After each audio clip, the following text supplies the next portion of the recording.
अस्सलाम वालेकुम नाज़रीन। ड्रामा सीरियल मन मस्त मलंग की आने वाले एपिसोड में तो फाइनली रिया और कबीर की मोहब्बत की शुरुआत हो चुकी है। लेकिन अब ये देखना बहुत ही ज़्यादा इंटरेस्टिंग होगा कि आखिर दोनों की फैमिली में से कौन इस मोहब्बत की सपोर्ट करता है और कौन इस मोहब्बत की मुखालफत करता है। सिकंदर और मुबीन रिया और कबीर का साथ देंगे या फिर वो भी मुबीना और अस्मा की तरह मोहब्बत की मुखालफत करेंगे।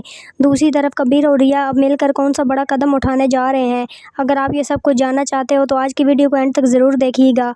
और अगर वीडियो अच्छी लगी हो तो वीडियो को लाइक शेयर और चैनल को सब्सक्राइब करना मत भूलिएगा। तो ड्रामा सीरियल मन मस्त मलंग की नेक्स्ट एपिसोड में हम देखेंगे कि फाइनली रिया के दिल के हाथों मजबूर होकर इतना बड़ा खतरा मोल लेकर कबीर के कमरे तक पहुंच जाएगी, जहां पर कबीर रिया को अपने घर में देखकर बहुत ज़्यादा खुश होगा, क्योंकि उसको पता था कि रिया इसके पीछे आएगी और उससे अपनी मोहब्बत का इजहार करेगी। उसी वजह से लेटेस्ट एपिसोड में कबीर ने रिया के सामने अपने दो ऑप्शंस रखे थे कि या तो मुझे अपना लो तो या फिर मुझे किसी और का होने दो। और ये ऑप्शंस कबीर ने सिर्फ इसलिए रिया के सामने रखे ताकि वो अपनी मोहब्बत का इजहार कर सके। रिया जब अपनी दोस्त कश्यप से बात करती है और वो उसको समझाती है तो फिर रिया बिना किसी लम्हा ज़ाया किए कबीर के घर पहुंच जाती है।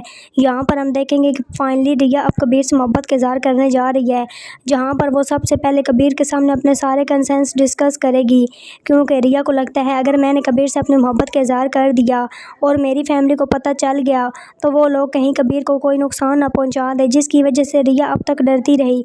लेकिन जब रिया ने कबीर को किसी और के साथ देखा तो उसकी हिम्मत जवाब देगी और उसने ये फैसला किया कि अब जो भी होगा देखा जाएगा। इसलिए वो अपनी मोहब्बत का इजहार कबीर से करने जा रही है। इसलिए वो वहाँ पर कबीर को कहती है कि अब सबसे पहले मैं तो दरगाह पर जाऊँगी और शुक्राना के 2 नवाफिल अदा करूँगी। और अगले दिन हम देखते हैं कि रिया कबीर के साथ दरगाह पर जाती है और वहाँ पर शुक्राना के नफल अदा करती है। और ठीक उसी टाइम अस्मा भी दरगाह पर हाजिरी देने पहुँच जाती है। लेकिन जब वो रिया को कबीर के साथ देखती है तो उसकी आंखें खुली की खुली रह जाती हैं और उसका शक यकीन में बदल जाता है। और इसलिए रिया को वहाँ से गुस्से में खींच के लेके जाती है, जहाँ पर वो रिया को चीखती चिल्लाती है, उसको मारती है कि रिया तुमने ये क्या किया, क्या तुमको मोहब्बत करने के लिए तुम्हारे बाप का कातिल ही मिला था, कोई और नहीं मिला था। वहाँ पर रिया अस्मा को जवाब देगी, आपने हमें सारी ज़िंदगी नफरत करना ही सिखाया है, वो एक हादसा था जिसको आपने सर पर चढ़ाया हुआ है। और मोहब्बत तो मोहब्बत है, वो कहाँ दुश्मन और दोस्त देखती है। मैं इतनी देर में सिकंदर भी घर आ जाएगा और वो चीखने चिल्लाने की आवाज़ें सुनेगा तो दौड़ता हुआ उनके पास आएगा और अस्मा को बोलेगा कि क्या हुआ है, किस लिए मार रही हो तुम रिया को। तो वहाँ पर खड़ी अस्मा सिकंदर को कहती है कि पूछो अपनी बहन से, उसने कौन सा नया छूना चढ़ाया है, उसको मोहब्बत हो गई है और तुम्हें पता है किससे, हमारे बाप के कातिल से हो गई है।